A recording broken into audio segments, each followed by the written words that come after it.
Welcome back, guys. I'm Zell, and today we've got a CRKT box to open.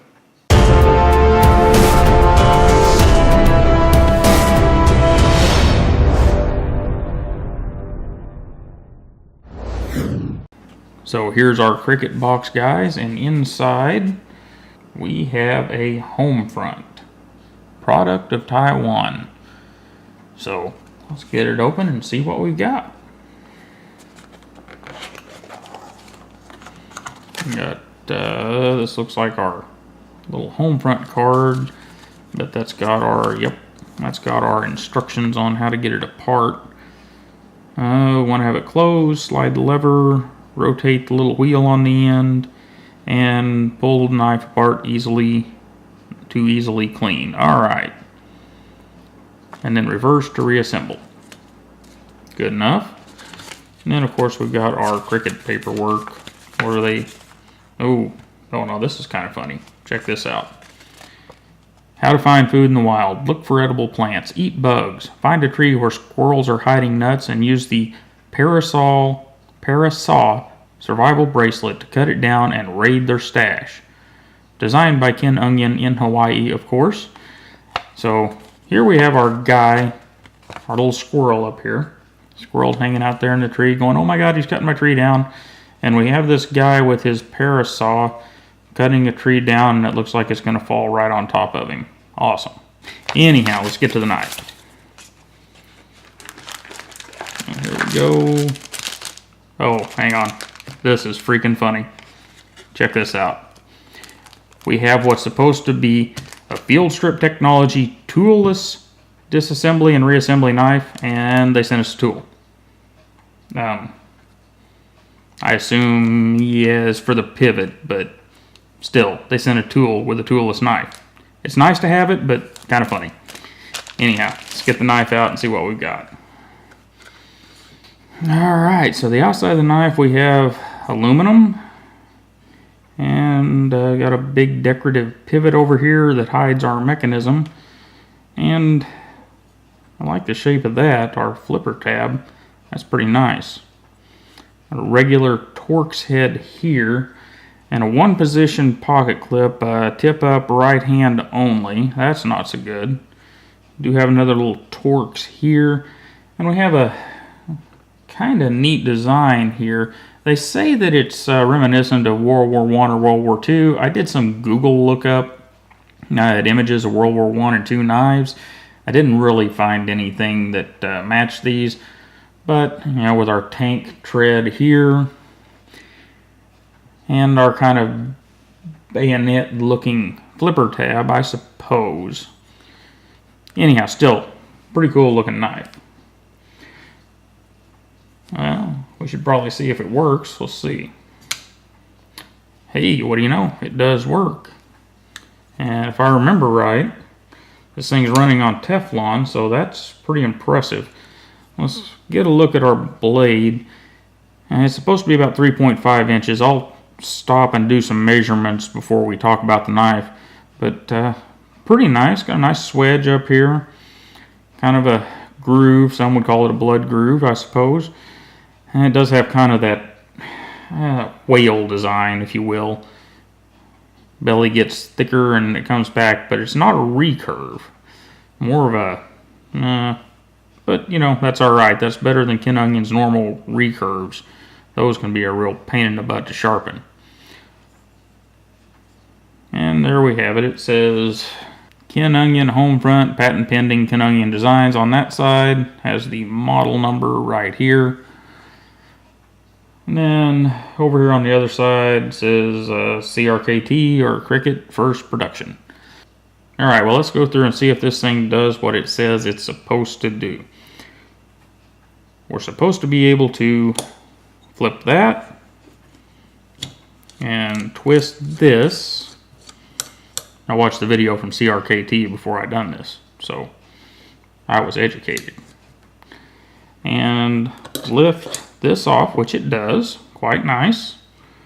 And then we should be able to lift our blade out. And it does come out. So it does come apart pretty easily. Let's take a quick look at what we've got in here.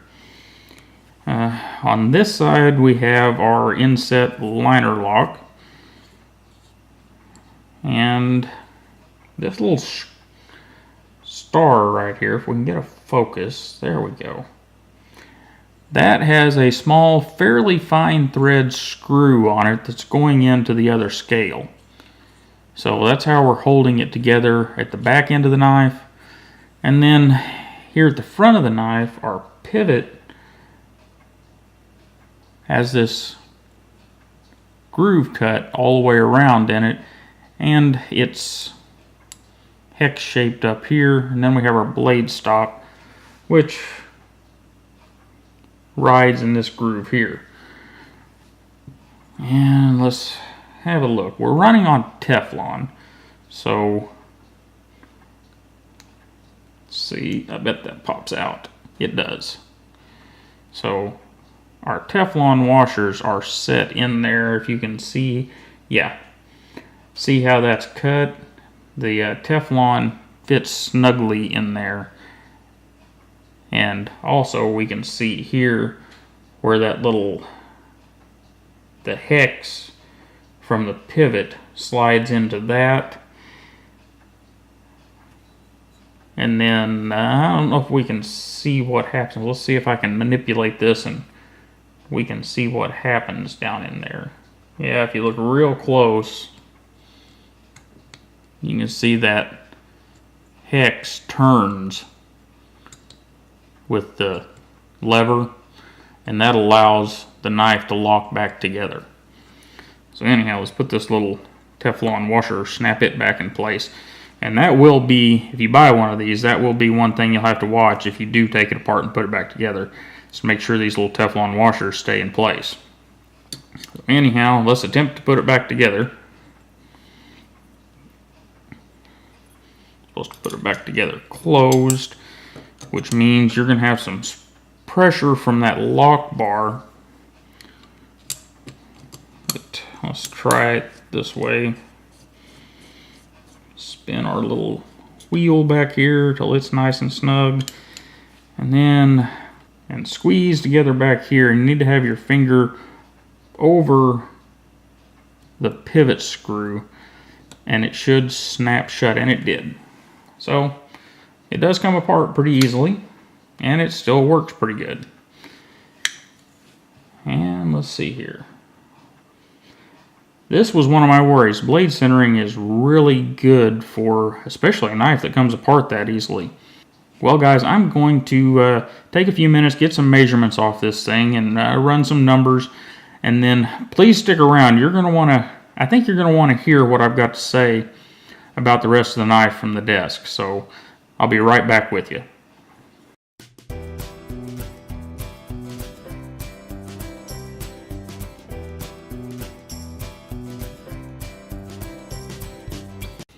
So that was a quick overview of the CRKT Homefront. Got some more important things to go over though. You know, whenever this knife was slated to arrive, I really thought that I was going to take it out, look at it, and then put it back in the box and send it back, and we would never see it on the channel. But I was impressed whenever I took it out of the box. I took it out of the box, first time I flipped it, it opened, and it's running on Teflon. I really didn't think that was going to happen. This bayonet lug style flipper is flipping awesome. It doesn't eat up your finger. Now, the only real complaint I have, well, two complaints, but design-wise, is how sharp the inside of this jimping here is on the spine. So, in short, I'm impressed, but why AUS 8? I've got an issue with that. This knife is running right around $80 on the street, and it doesn't matter how much nifty tech you put into being able to take apart the knife with no tools. $80 and getting AUS 8 is an issue. And I know what you're saying. You're saying, well, you defend AUS 8 in the Ontario Rats and the Zancudos and whatnot. Yes, I do. But those knives are a little different. you're getting exceptional build quality for your small amount of money. So accepting the lesser steel is okay. And also, those knives are designed to be outdoor knives. They were originally designed for Randall's adventure training, and in that scenario, it is really nice to be able to sharpen your knife with just about anything abrasive you come across, instead of having to carry, sharpening stones and various other things. If you can carry something that does double duty and will allow you to sharpen that Aus 8, then it's great. And maybe that's the use case here, but the price doesn't reflect that. The price says that we should have, some 154 CM or some S30V, or maybe even some of the Sandvik that Kershaw uses. And that's kind of the issue here. If you go over to Kershaw's line of US made knives, they do runs of knives that have D2, 154 CM, S30V, and various other steels that are above their Sandvik that they normally use. And most of the time, those knives are less than $100. I've got a D2 leak, I think only cost me like $50. So they're really, really not doing us right on the steel. But everything else about the knife is absolutely beautiful. Way better than I would have expected. Now, I obviously don't have much use on it, but I'm going to sharpen this thing up. We're going to put some use on it, and we're going to see how well it actually does over time. So you'll probably see an extended use review of this thing. I'm not sure, 8 weeks, 3 months, something like that. Enough time that I've actually put it to some good use, and see how it holds up. For now, though, I really appreciate you stopping by. Don't forget to like, share, and subscribe. You won't want to miss our extended use review on this one. And you have a wonderful day.